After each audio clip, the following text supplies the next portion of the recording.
नमस्कार, सुदर्शन न्यूज में आपका स्वागत है। मैं हूं मुकेश कुमार और आप देख रहे हैं जवाब तो चाहिए। जवाब तो चाहिए में आज बात करेंगे मुसलमानों की राष्ट्रभक्ति पर, राष्ट्रगान, तिरंगा, देश और संविधान के प्रति मुसलमानों के सोच की, उसके नजरिए की। 2014 से पहले तो ये अपनी सोच, अपने नजरिए को अपने दिल में छिपा कर रखते थे, लेकिन गजवाए हिंद का इनका जो एजेंडा था वो 2014 के पहले बढ़ता ही जा रहा था।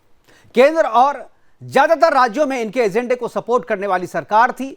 इनका इकोसिस्टम इन्हें दाना पानी दे रहा था और गाड़ी अपने गंतव्य की ओर चलते जा रही थी। लेकिन 2014 के बाद से इनका नकाब उतरने लगा। धर्मनिरपेक्षता के नकाब के पीछे छिपा सांप्रदायिकता का असली चेहरा सामने आने लगा। केवल 15 अगस्त या 26 जनवरी को ही नहीं, बल्कि अनेक मौकों पर इनका असली रंग दिखने लगा और हर वर्ष दिखने लगा। अपने प्रभाव वाले क्षेत्र में जहां इनकी आबादी 30% से ज्यादा है, वहां ये इस्लामिक देश के शरिया कानून के हिसाब से सब कुछ चलाते रहे। वहां आईपीसी या संविधान का कोई मायने नहीं है। शुक्रवार को निजी तो निजी, सरकारी स्कूलों में भी बंद करवाना और उसे रविवार के दिन खोलना आम बात हो गई। विधानसभा के भीतर मुस्लिम विधायक राष्ट्रीय गीत के सम्मान में खड़े नहीं होते। मुस्लिम सांसद राष्ट्रगीत के दौरान संसद से बाहर चले जाते हैं। 15 अगस्त और 26 जनवरी को राष्ट्रीय ध्वज का अपमान किया जाता है और पाकिस्तान के झंडे को घरों पर सम्मान के साथ ये लगाते हैं और फहराते भी हैं। भारत माता की तस्वीर पर पुष्प अर्पित करने से मुस्लिम शिक्षक मना कर देता है और यह सब इसी देश में चलता रहता है, इसी देश में होता रहता है और इसी देश के मुसलमान ऐसा करते रहते हैं और कोई कुछ नहीं कहता। देश का संविधान जिनके लिए कोई मायने नहीं रखता, धर्म के नाम पर जो किसी का गला काटने से भी बाज नहीं आते, वो देश को धर्मनिरपेक्षता की सीख दे रहे हैं। ये जिस देश में रह रहे हैं, जिस देश की खा रहे हैं, उसी को गाली भी दे रहे हैं और उसी के खिलाफ साजिश रचते उसे उसके सीने में खंजर भी उतारते रहते हैं। आज अपने प्रोग्राम में हम चर्चा करेंगे कि राष्ट्रीय तिरंगे की जगह पाकिस्तान का झंडा फहराने वालों के साथ क्या सलूक किया जाए। जनगण मन की जगह अल्लाहू अकबर और नाराए तकबीर का नारा देने वालों को देश से निकाला क्यों नहीं देना चाहिए? क्यों ऐसे लोगों के खिलाफ राष्ट्रद्रोह का मुकदमा नहीं चलना चाहिए? संविधान की जगह सरिया से देश को चलाने की चाह रखने वाले को कौन संरक्षण दे रहा है इस देश में? करेंगे इस पे चर्चा। और चर्चा के लिए हमारे साथ कुछ मेहमान होंगे, उनसे आपका परिचय करवाएंगे। लेकिन पहले जो 3-4 घटनाएं हमारे साथ आई हमारे पास, उस विजुअल के साथ हम आपको एक रिपोर्ट दिखाते हैं। रिपोर्ट के बाद एक तस्वीर और दिखाएंगे जो कि इन वीडियोस के आने के बाद मेरे पास लास्ट में आई थी, उसको भी हम दिखाएंगे। उसके बाद अपने मेहमानों से आपका परिचय करवाएंगे और चर्चा की शुरुआत करेंगे। पहले देखते हैं एक रिपोर्ट।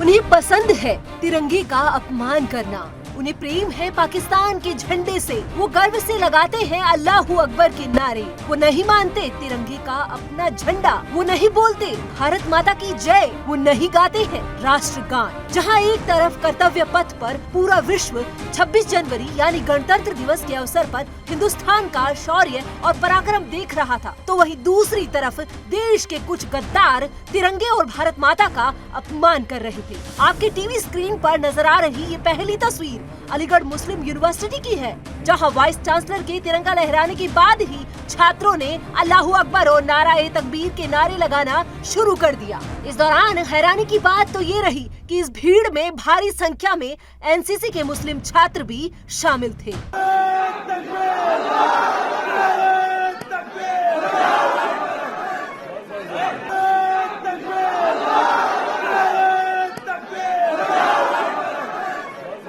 अब जरा इस दूसरे वीडियो को भी देखिए। ये वीडियो बिहार के पूर्णिया का है। ये घर मोहम्मद अशफाक का है जो टीचर है, लेकिन इसने भी अपने घर पर तिरंगे की जगह पाकिस्तान का झंडा काफी शान से लगाया हुआ है। हालांकि जांच के बाद पुलिस ने झंडा उतार लिया है और जांच की बात कर रही है पुलिस। तिरंगे या देश का अपमान करने का ये सिलसिला यहीं खत्म नहीं हुआ है। अब दिखाते हैं आपको तीसरा वीडियो। ये वीडियो यूपी के बाराबंकी का है, जहां एक मदरसे में इस्लामी झंडा फहराया गया और इस्लामी झंडा फहराने के पीछे तर्क ये दिया गया कि इस्लाम तिरंगे को अपना झंडा नहीं मानता है। हालांकि इस मामले में पुलिस ने 2 जिहादियों को गिरफ्तार कर लिया है और मामले की जांच कर रही है। पर अब जरा इस चौथे वीडियो को देखिए। ये वीडियो यूपी के हरिगढ़ का है, जहां प्राइमरी स्कूल का मुस्लिम टीचर भारत माता को पुष्प अर्पित करने और राष्ट्रगान गाने से मना कर देता है। हमारे हम अपने वहाँ किसी के सामने मतलब नहीं तुम्हें तो कोई मत्था टेक भी कह रहा हूँ, पुष्प चढ़ाया हो तुम चले गए। उसके नाम में झंडे को चढ़ाने के तैयार। गणतंत्र दिवस के अवसर पर सामने आई ये वीडियो दिल दहला देने वाले हैं और ये वीडियो सवाल उठा रही है कि आखिर तिरंगे से इतनी नफरत और पाकिस्तानी झंडे से इतनी मोहब्बत क्यों? आखिर जनगण मन की इतनी मुखालफत और अल्लाहू अकबर से इतना प्यार क्यों? Bureau report.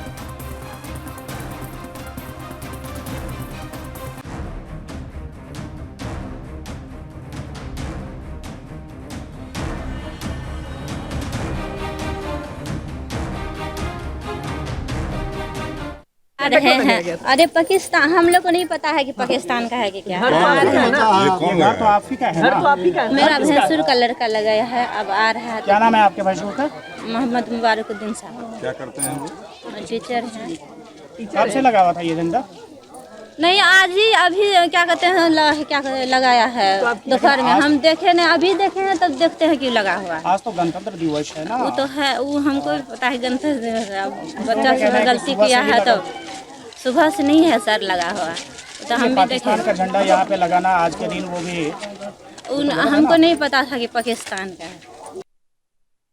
ये तो 4 घटनाएं हमने दिखाई। उसके बाद एक वीडियो हमारे पास मेरठ से आया है जहां किस तरीके से जनगण मन का, किस तरीके से राष्ट्रीय गान और राष्ट्रीय गीत का अपमान किया जा रहा है। एक बार उस वीडियो को देखिएगा तो आपको पता चल जाएगा। उसके बाद मेहमानों से परिचय करवाएंगे और चर्चा की शुरुआत करेंगे। पहले देखते हैं एक वीडियो। शुभ आशीष मांगे गाहे तव जय गाथा, जन गण मंगल नायक जय हे भारत भाग्य विधाता, जय हे जय हे जय हे जय जय जय जय हे। ये मोहम्मद समीम है। ये मोहम्मद समीम है जो कि मेरठ में है और मेरठ में 26 जनवरी के दिन यानी कल का ये वीडियो है और किस तरीके से राष्ट्रगान को पीछे से बजा करके इसका अपमान किया गया और किस तरीके से सार्वजनिक तौर पे इन्हें कुछ भी नहीं लगता। इनके प्रति सम्मान तो छोड़िए आप, इसे किस तरीके से अपमानित किया जाए इस जुगत में ये दिन भर लगे रहते हैं, पूरे साल लगे रहते हैं। जब भी मौका मिलता है ये तिरंगे का, जनगण मन का अपमान करने से चूकते नहीं है। करेंगे चर्चा की शुरुआत। हमारे साथ कुछ मेहमान हैं। एच.एस. रावत है, हिंदू धर्मगुरु, डॉक्टर जीनत अंसारी हैं हमारे साथ मुस्लिम स्कॉलर के तौर पे, और मधु मुकुल त्रिपाठी हैं, वरिष्ठ अधिवक्ता हैं सुप्रीम कोर्ट में। तीनों मेहमानों का स्वागत है। चर्चा की शुरुआत जीनत अंसारी जी मैं आपसे करना चाहूँगा। एक के बाद एक जो है 4 वीडियो हमारे पास आए थे, 5वां वीडियो भी मेरठ से आ गया था और इन 5 वीडियो को देखने के बाद जो है जो हमारे मनसाथी हमने जो कमेंट करना था कर दिया, जो रिपोर्ट दिखानी थी वो रिपोर्ट हमने दिखा दी है। मैं चाहूँगा कि आप इस रिपोर्ट को देखने के बाद से अपनी टिप्पणी दें और बताएं कि क्यों ऐसा होता है कि मुस्लिम समाज के प्रति लोगों की जो सोच है वो और पुख्ता होती जा रही है। जो चीज़ हम आरोप लगा रहे हैं, जिस आरोप के बदले में हम पे आरोप लगते हैं कि हम एक तरफा बातें करते हैं, ये सारे वीडियो जो है मैं दावा करता हूं कि कोई भी वीडियो किसी भी तरीके से डॉक्टर्ड नहीं है, किसी भी तरीके की छेड़छाड़ इससे नहीं हुई है, सब ओरिजिनल वीडियो है। इसके बावजूद आप क्या कहेंगे इस वीडियोस पे? देखिए मुकेश जी, सबसे पहले तो मैं आपको ये कहना चाहती हूँ कि जो तिरंगा का जो अपमान हो रहा है वो बिल्कुल बर्दाश्त के काबिल नहीं है, क्योंकि हमारा जो सम्मान है, हमारा जो इज्जत है वो हमारी झंडे में है। और मैं आपको एक बात ये भी बताना चाहती हूँ कि जो टीचर हैं जिन्होंने झंडा लहराने के लिए मना किया है, जो कि हरिनगर के हैं, अलीगढ़ के हैं, उन्होंने मना किया है, तो वो बड़ा ही एक अफसोसनाक एक बात है। ऐसा नहीं होना चाहिए जो वो गलत कर रहे हैं। हाँ, अगर मत्था टेकने वाली बात है तो मैं उससे ये सहमत रखती हूँ कि मुसलमान में एक चीज़ है कि वो सिर्फ एक जगह मत्था टेकते हैं, वो हर जगह मत्था नहीं टेकते हैं। ये बात लॉजिक की है। पर अगर मान लो वो झंडे को नहीं फहराना चाहते हैं या वो माता के गले में माला नहीं डालना चाहते हैं तो वो बिल्कुल गलत है। ऐसा बिल्कुल नहीं होना चाहिए थे। उनके खिलाफ सख्त से सख्त कार्रवाई होनी चाहिए। दूसरी बात मैं आपको ये बात बताना चाहती हूँ कि बिहार में जो पाकिस्तान का झंडा लगाया गया है वो भी सरासर तरीके से गलत है। पर आपने ये भी सुना है कि जो बिहार की तो मुस्लिम महिला है, उसको तो ये पता ही नहीं था कि ये पाकिस्तान का झंडा है, ये कहाँ का झंडा है। क्योंकि उससे पहले देखिए पाकिस्तान के ही एक विधायक ने अभी कहा था कि हम हे राम कहेंगे, जय श्री राम नहीं कहेंगे। तो इसलिए बिहार की जनता की बात करना तो बिल्कुल ही लॉजिक बात होगी। और मैं आपको ये भी बताना चाहती हूँ कि झंडे का जो डिजाइन किया गया है वो भी एक मुस्लिम महिला ने किया था, सुरैया नाम की मुस्लिम महिला ने किया था। तो आपको वो भी ध्यान में रखना चाहिए कि जो झंडा जो आज हमारी शान है, हमारी आन है, बान है, वो एक मुसलमान के द्वारा ही बनाया गया है। अगर कोई मुसलमान इसके साथ में छेड़छाड़ करता है, बदतमीजी करता है, तो उसको बिल्कुल उसके सख्त से सख्त उसके खिलाफ कार्रवाई की जाए। ये हमारा सम्मान है और हम बिल्कुल बर्दाश्त नहीं करेंगे। अब जैसे अब मेरठ का एक लड़का देखिए, अब आप देखिए मेरठ का एक लड़का वो जनगण मन गाते हुए वो डांस करने लगता है। मुझे ये समझ में नहीं आता है कि आखिरकार ये जो हमारी जो आईटी जो है वो कितनी एक्टिव है, वो सिर्फ मुसलमान के ऊपर फोकस करके रखती है कि ये देखिए कि ये लड़का अब क्या एक्टिविटी करने वाला है। ये बिल्कुल गलत है कि उसने अगर ऐसा किया है तो बिल्कुल गलत किया है, पर उसके अलावा इतने कांड होते हैं, उनके अलावा कोई कभी उनके ऊपर कोई बाकी चीजें तो ठीक है, लेकिन आपकी ये बात मुझे बर्दाश्त नहीं हो रही है।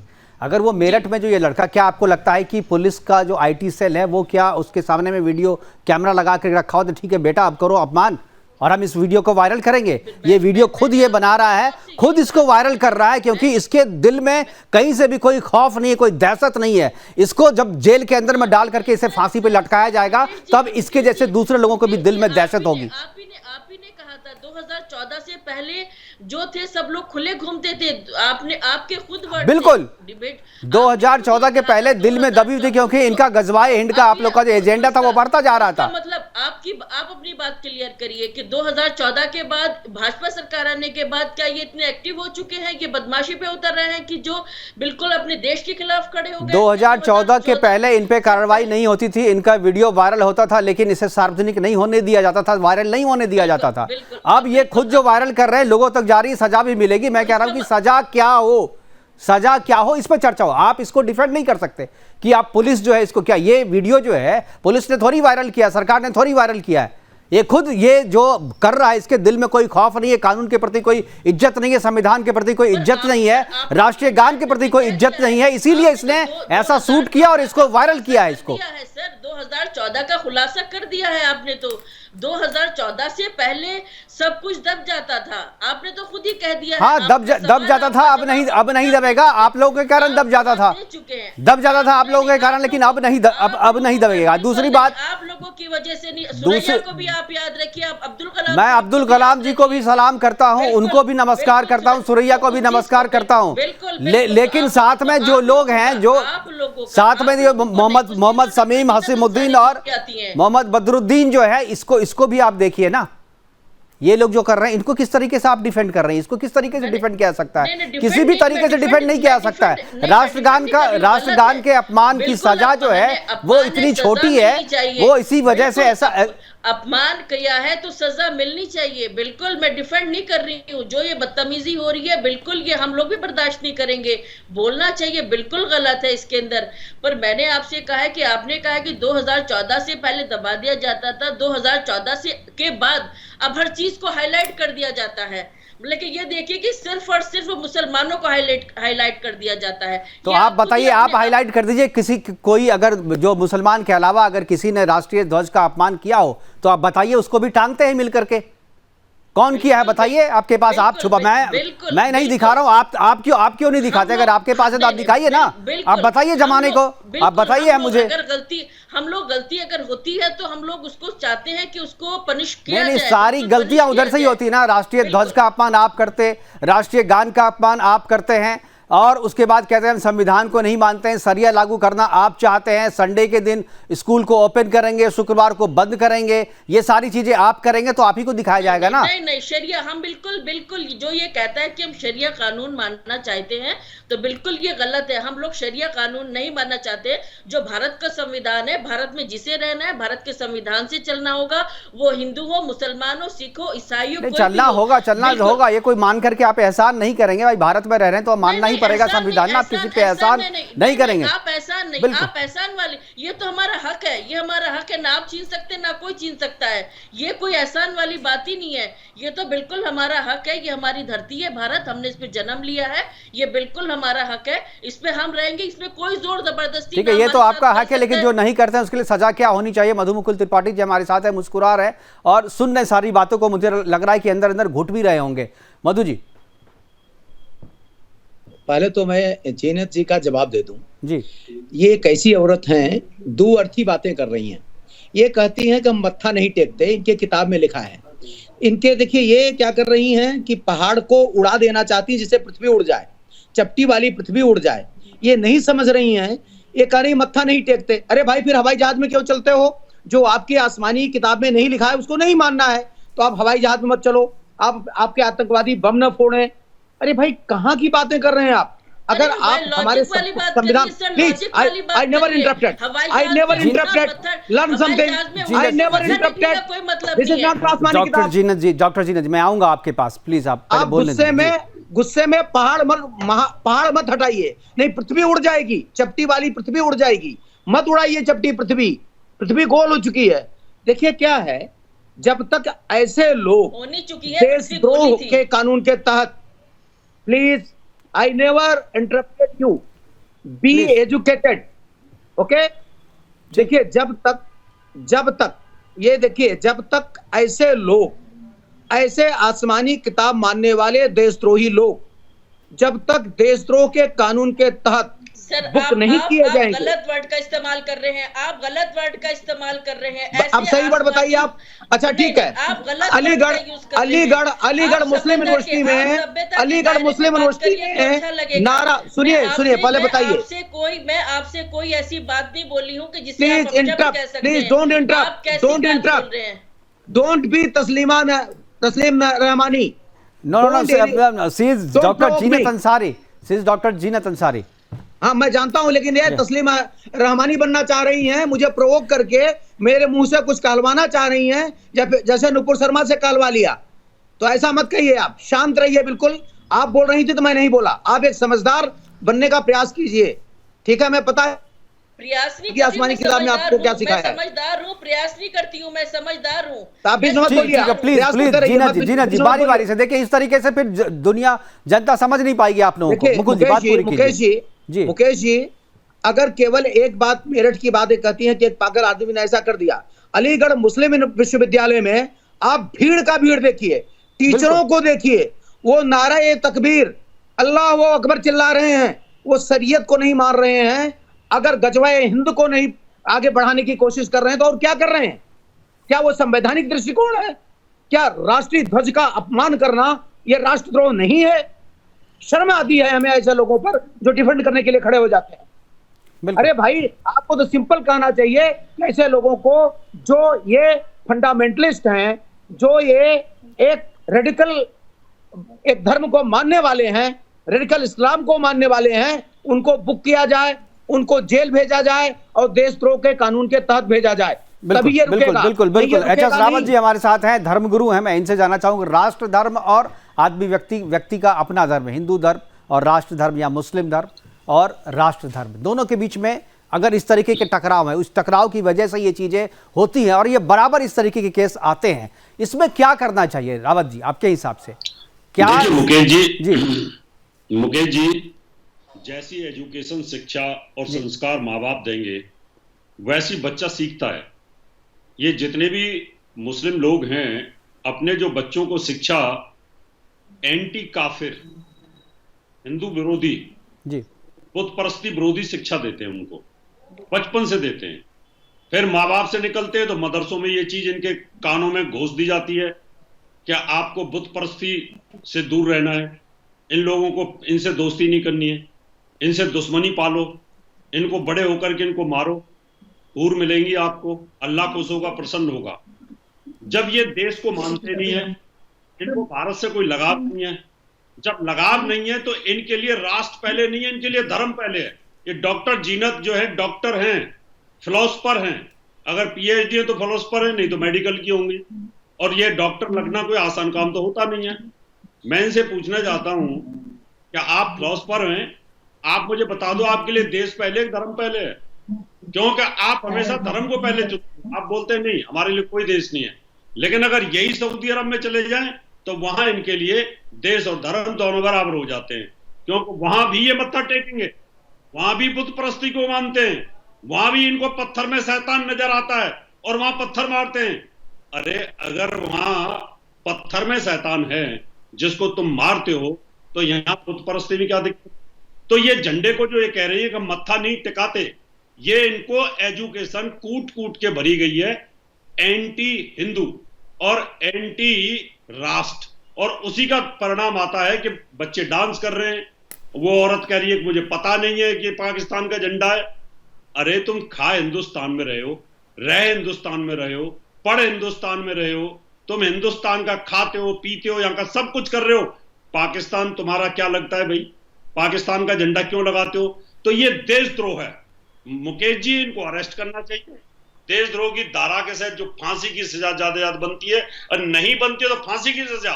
बिल्कुल, मैं तो कहता हूं मृत्यु दंड होना चाहिए इसके अंदर, अगर नहीं है तो देशद्रोह के अंदर, और इनको देश से बाहर कर देना चाहिए, तो जाकर के देश के अंदर कुछ इस तरह की अनुशासन है वो बन पाएगा।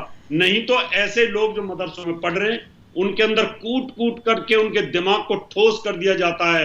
अल्लाह अकबर, अल्लाह अकबर, अल्लाह अकबर करके गोली चलाते हो, गर्दन काटते हो, सर तन से जुदा करते हो। अरे लानत है, लानत है ऐसे धर्मों के ऊपर कि जो भगवान अल्लाह का नाम लेकर के गर्दन काट दे और दूसरों की हत्या कर दे।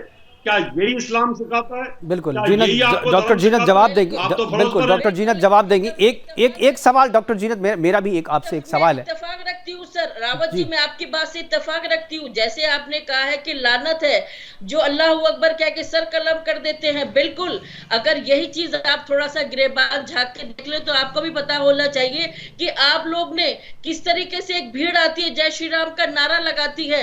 अरे भगवान को आप अपने जितना आपने मुसलमानों की कुंडली खंगाली है, एक मिनट मेरी बात सुनिए, मैंने आपकी बात सुनी थी, आप देखिए अब आप मेरी बात सुनिए। नहीं ठीक है रावत जी, इनको बोलने दीजिए, फिर मैं लूंगा, बोलने दीजिए। हाँ बोलिए जी। भीड़ आती है, मॉब लिंचिंग हो जाती है, तब कहाँ पे, कब, कहाँ पे, कितने आंकड़े मैं आपको दिखा दूंगी, कौन सी, मैं कितने आंकड़े दिखा कोई भी लिंचिंग जय श्री राम करके नहीं हुई है। ये एक भी वीडियो दिखाइए, सोच भी नहीं सकते, एक भी वीडियो दिखाइए आपने। मैं आपको क्या कह रही हूँ कि मैं अगर वो होगा तो मैं आपको बहुत सी वीडियो दिखा दूंगी। बिल्कुल आप दिखाइए, करते हैं आप लोग क्या काम करते हैं, लेकिन जब तक वीडियो नहीं है तब तक तो मत बोलिए जीनत जी। जीनत जी, अगर एक महिला, एक अनपढ़ महिला, वो भी बिहार की महिला जो अनपढ़ महिला है, उसको नहीं पता है, गलती मान रही है। नहीं, उसने क्या बोला? आपने बात नहीं सुनी, आपने जीनत जी एक मिनट, आपने बात नहीं सुनी। उसने कहा कि मुझे नहीं पता। भाई उसको नहीं पता, लगाया, उसने कहाँ लगाया? उसने बोला कि मेरे देवर का बेटे ने लगाया है।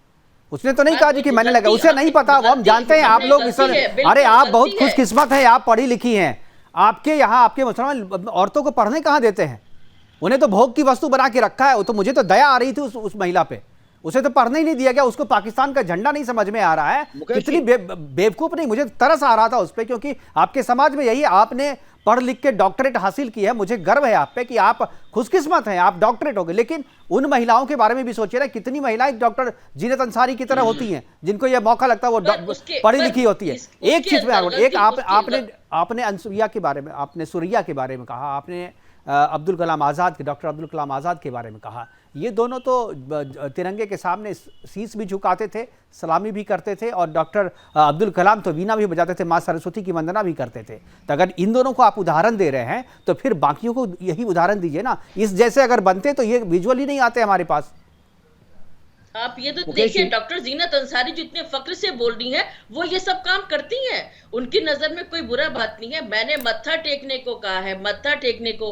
आप किसी भी, आप कहीं भी कहिए, मैं जाने के बाद जय श्री राम के नारे लगा सकती हूँ, मैं वंदना गा सकती हूँ, और हो सकता है मैं आपको चैलेंज चैनल के माध्यम से करती हूँ। मेरे जैसी रामायण आप लोग पढ़ भी नहीं सकते हैं, पर आप लोग कुरान शरीफ नहीं पढ़ सकते हैं। आप लोगों की इतनी हिम्मत नहीं है कि आप डॉक्टर जीनत अंसारी मैम बताओ, जो मैंने कुरान पढ़ी हुई है, मैं भी आपको टीवी के सामने बोल रहा, मैंने कुरान पढ़ी हुई है, मैंने भी कुरान पढ़ी हुई है। जिस तरह से धर्म गुरु साहब ने सारे के सारे हर मुसलमान को एक ही कैटेगरी में लाके रख दिया है, जो इनकी जो अंदर की जो इनकी भड़ास है, जो भावना है मुसलमानों को लेकर के, ये कितने ज्यादा मतलब कि दिल में अपने भेदभाव रखते हैं। इस चीज से अफसोसनाक बात है ये हम लोगों को। अगर हम लोग ही इस तरह की छोटी बात करेंगे तो शायद हम लोग का समाज नहीं, आप तो डिफेंड कर रही हैं। आपने कुरान पढ़ी है, आपने कुरान पढ़ी है डॉक्टर जीनत, तो आप रोशनी बताएगी कि कुरान में क्या लिखा है। मैं वही तो कह रहा हूँ, हम लोगों ने जो कुरान पढ़ी है उसमें तो ये बातें हैं नहीं जो आप लोग कहते हैं। मुकेश जी, वो बात तो कहीं नहीं है। बिल्कुल मधु मुकुल जी जवाब देना चाह रहे हैं जी। मुकेश जी, अभी मोहतरमा कह रही हैं कि जय श्री राम के नारे लगाकर कुछ चीजें होती हैं। एक भीड़ इकट्ठी हो, एक आदमी जाए और जय श्री राम बोले तो लोग जय श्री राम बोलने लगेंगे, लेकिन अल्लाहू अकबर बोले तो भीड़ गायब हो जाएगी। ये इनका जो जय श्री राम और अल्लाहू अकबर की बात बराबरी करने की कोशिश कर रही हैं। पूरे विश्व में कहीं चले जाओ, अल्लाहू अकबर कर दो तो भीड़ खाली हो जाएगी। दूसरी बात, बहुत बढ़िया अलतकिया का पालन कर रही हैं, सिर्फ रामायण की बात कर रही हैं। मुझे नहीं पता कि रामचरितमानस इन्होंने पढ़ा है या नहीं पढ़ा है, लेकिन हमने कुरान को पढ़ा है। क्या ये मोहतरमा ये बता पाएंगी कि कुरान में जो आयतें हैं कि काफिरों को काट दो, काफिरों को मार दो, उनके गनीमते माल को लूट लो, क्या उसको पेज पे है? आप बोलने दीजिए। कुरान शरीफ में कौन से पेज पे है बता आपको सकते हैं? गलत बयानबाजी मत करिए, गलत बयानबाजी मत। कुरान शरीफ प्यार की एक ऐसी किताब है जो सिर्फ प्यार करती है। उसके अलावा ना किसी को मारने काटने का हुक्म देती है। ये सिर्फ आपके दिमाग की बनाई हुई कौन सी कुरान शरीफ है वो प्लीज मुझे भी देना, वो सिर्फ मुझे भी दिखाना, वो मुझे भी बताना कि जहाँ से बताया मैं आपको बता रहा हूँ, अभी बता रहा हूँ। ऐसा कोई वर्ड काफिर का कुछ आता ही नहीं है, मारने काटने की बात होती ही नहीं है। ऐसी बिल्कुल गलत बात है। मैं आपसे रिक्वेस्ट करती हूँ, आप मुझसे मैं आपको दिखा रहा हूँ, आपकी इज्जत करती हूँ। वो आपको दिखा रहे, तब तक मैं आपको दिखा रहा हूँ। आप दिखाइए, तब तक रावत जी के पास चलते। रावत जी, मैंने कहा दिखा रहा हूँ, जो राजधर्म है और राष्ट्र धर्म है, आदमी व्यक्ति का अपना धर्म है, अगर इन दोनों में टकराव हो तो प्रायोरिटी किसको मिलनी चाहिए? अगर ऐसा है जैसा कि जीनत जी कह रही है कि नहीं हमारे लिए जो है संविधान से ऊपर सरिया है। मुकेश जी, समय मत जाने दीजिए। नहीं, फिर जब हम हराम के महीने बीत जाएं तो मुस्किरों, मूर्ति पूजकों को जहां कहीं पाओ कत्ल करो और उन्हें पकड़ो और उन्हें घेरो। और एक मिनट सुन लीजिए, नंबर बताइए, आयत नंबर पारा 10, पारा 10 सूरा, सुनो, पारा 10 सूरा 9 आयत 5 नोट कीजिए। पारा 10 सूरा 9 आयत 5 देख लीजिए। नाम क्या है? आयत का नाम क्या है? आयत ये आप पता ही नहीं क्या सर पता नहीं। अरे इतना तो डिटेल बता दिया, अब इतने में तो मिल जाएगा सब। तो सूरा और पारा के हिसाब से आप ढूंढ सकती हैं आराम से सारी, तो उसी हिसाब से लिखिए। आप वसीम रिजवी की उठा लाए हैं, शायद आप कुरान शरीफ वसीम रिजवी की उठा लाए हैं। मैं आपको ओरिजिनल गिफ्ट करूंगी। कितने कुरान शरीफ है? कितने कुरान शरीफ है? आपको तब पता चलेगा कितने कुरान शरीफ है? कितनी कुरान शरीफ है आपकी? ऐसा कुछ नहीं बताया जाता है। मैं आपको बताऊंगी जो गलत है। आपको मैडम मोहतरमा, क्या मैं बुखारी की हदीस भी पढ़ के सुनाऊं? अभी ऑब्जेक्शन हो जाएगा, अभी सर तन से जुदा होने लगेगा। मैं बुखारी की हदीस सुनाऊं बुखारी की हदीस? आप यहाँ कमेंट करेंगे कि आप मैं पढ़ रही हूँ, उसके लिए आप जिम्मेदार होंगी? है हिम्मत सुनने की? जीनत जी बताइए, ये जो जब इसमें जो चीज मेरी पढ़ी हुई है मैं उसको मान ही नहीं सकती हूँ। आप नहीं पढ़ी है, ये आपका काम है। चलिए हमारे पास वसीम रिजवी की आप अगर कुरान शरीफ उठा करके बता रहे हैं, ऐसा वसीम रिजवी की नहीं है, ये वसीम रिजवी की नहीं है। चलिए हमारे पास समय की कमी है। बार-बार प्रोग्राम को वाइंड अप करने के लिए बोला जा रहा है, लेकिन मधु मुकुल त्रिपाठी जी ने जो बातें कही है जीनत जी, मुझे लगता है कि उसका जवाब आपको देना चाहिए और प्रोग्राम के बाद भी आप दोनों बात करके एक दूसरे का जवाब कर सकते हैं, क्योंकि जवाब देना बहुत ही जरूरी है और जवाब तो हमें भी चाहिए। फिलहाल हमसे जुड़ने के लिए एचएस रावत जी आपका, डॉक्टर जीनत अंसारी जी आपका और मधु मुकुल त्रिपाठी जी आपका बहुत बहुत धन्यवाद। आप जुड़े और अपनी बातें हमारे साथ साझा की, लेकिन जिस तरीके की खबरें आ रही है, जिस तरीके से जनगण मन की जगह अल्लाहू अकबर के नारे लगाए जा रहे हैं और जिस तरीके से तिरंगे का अपमान किया जा रहा है और पाकिस्तानी झंडे अपने घरों पर सम्मान के साथ लगाया जा रहा है, वैसे लोगों को देशद्रोह के भीतर बुक करना चाहिए। देशद्रोह के मुकदमे के तहत उन पर मुकदमा चलाया जाना चाहिए और देशद्रोह के भीतर ही उसे सजा भी मिलनी चाहिए। फिलहाल अभी के लिए इतना ही, दीजिए इजाजत, नमस्कार।